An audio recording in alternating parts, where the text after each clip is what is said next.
got both the forms. All right. So this is a process in which a soldier, prior to going somewhere that the Army needs them to go to, would ensure that legally, human resources, pay, medically, they're ready to go and serve their country in the capacity they've been asked to. Where we fit in on that is that we have medical expertise that ranges from our medics to our x-ray techs to our dental techs to our and our physicians or nurses or PAs, nurse practitioners.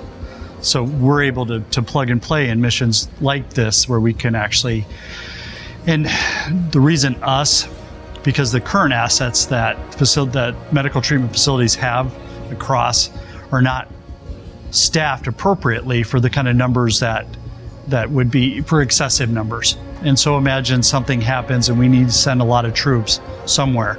We need a plan B, and it's not the full-time folks that work here.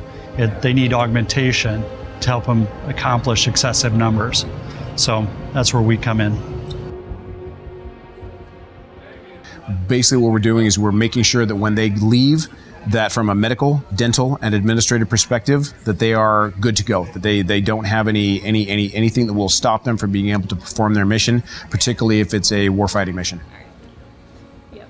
All right. What is the lowest one you're gonna more like? The end goal is definitely to make sure that they can still deploy.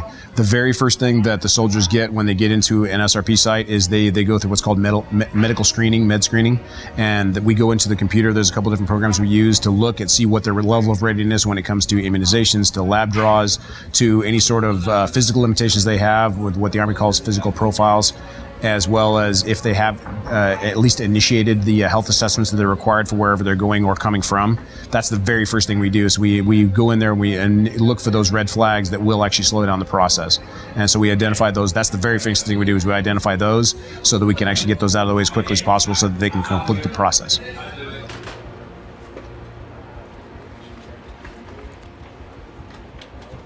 So my concerns really revolve around professionalism and actually making sure that the soldiers that are coming through the process feel like they're taken care of.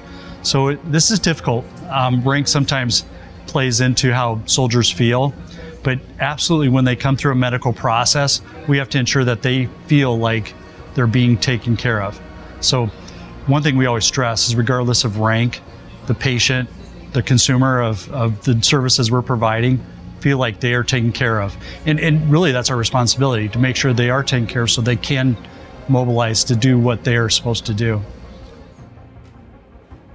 Narrowing the process down to all the individual steps that need to take place to properly get a soldier through the SRP process and to get them green across the board, to get that done in as timely and as efficient a manner as possible, and to continue that throughout the process with all the different soldiers coming through, even with an individual who may come up who may have a red flag here for something in their medical history, or somebody who needs an additional service over there or something like that, to be able to manage those while at the same time keeping the flow going so that everybody's getting through in as efficient and as quick a manner as possible. That is the most important thing, to be able to continue to maintain that even when little bumps will happen, to be able to smooth those out as quickly as possible and continue the process at the same time. I would honestly say that anytime you're sending a soldier somewhere, that mission is priority. So I often feel the gravity of my missions in the Army a little heavier than I do on my civilian side. So honestly, in some situations, some soldiers, they're in harm's way. So we have to make sure that they are 100% ready to tackle whatever they are facing.